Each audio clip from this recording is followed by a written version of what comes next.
Hey everybody, hope you're doing well today.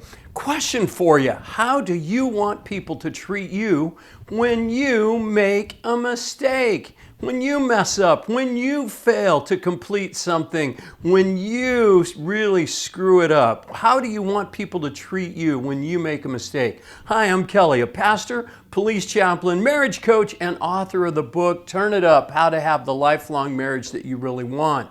Well, we all make mistakes, but how do you want people to treat you when you make a mistake? Do you want them to judge you? Do you want them to ask, why did you do that? Or, what were you thinking?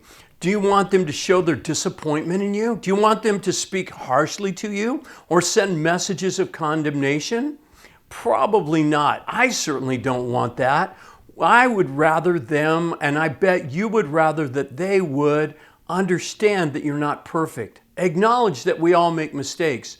Not make a big deal over it and let you off the hook. And then when they do that, then you can move on to figuring out what to do about the mistake. You want them to give you grace. What is grace? Grace is understanding, forgiveness, and acceptance. And God gives us grace through Jesus. He doesn't condemn us, judge us, or make us earn our forgiveness. Jesus paid the price, and now we can be forgiven. God gives us His understanding, His forgiveness, and His acceptance. The problem, we want others to give us grace, but let's face it, we don't want to give grace to others. No, we want to teach them a lesson. We want to hold them accountable. We want to make sure they don't do that again. Well, here's what Jesus said in Matthew 7:12. In everything, do to others what you would have them do to you. So if you want people to treat you with grace, give grace to them.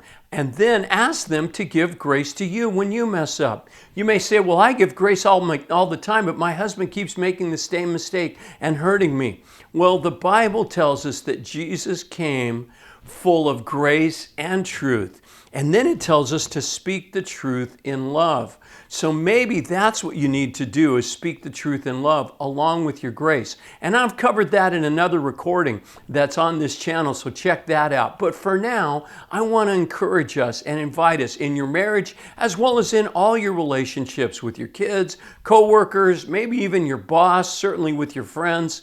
Let's be people of grace and give grace to others. Let's treat others the way we want to be treated, which is with understanding, forgiveness, and acceptance, which is what grace is all about. Hey, well, make sure you subscribe or follow the Turn It Up Marriage Tips and Tools show right now. If you're on YouTube, just click the subscribe button below this recording.